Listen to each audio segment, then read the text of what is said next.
Welcome to the Raven Report.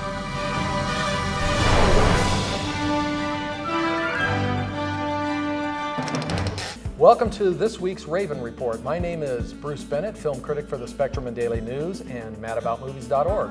And I'm Adam Mast. I write for The Independent as well as ZBowman.com, and of course together we are the Film Fanatics. That's correct. And you can check us out at 95.3 FM, or you can stream us live every Saturday morning at 10 a.m. at ktim.org.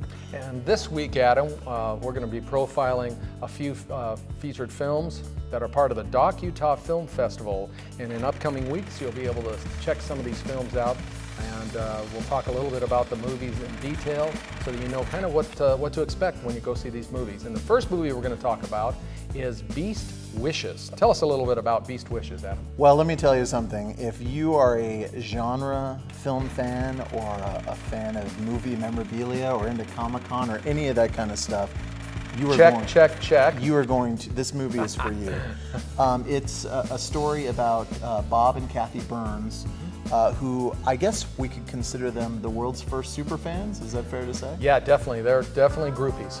Yeah, and they just been following film for all of these years until starting in the 50s, really. Yeah, exactly. And their whole deal really was about encouraging other people to follow their dreams. Mm-hmm. And as a result, a lot of big names have come out of Hollywood because of, no, I don't want to say it's all attributed to what they've done, but they definitely, encourage them to go on. People like Rick Baker, filmmakers like Joe Dante.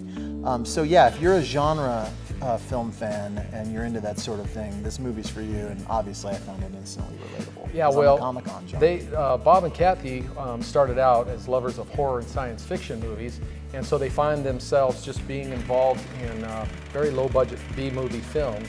And what they did over time, Adam, was they just started collecting a lot of the paraphernalia and leftover film props.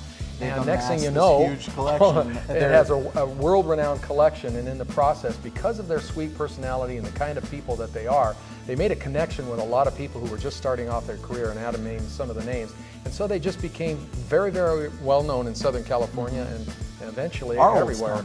Our old stomping grounds. And if I'm mad about anything, it's that we didn't know this couple when we lived there. And so if you're a passionate filmmaker, this is an inspiring story about two just regular average people who had one thing that was different than everybody else, just a real passion and a desire to be involved in the filmmaking process.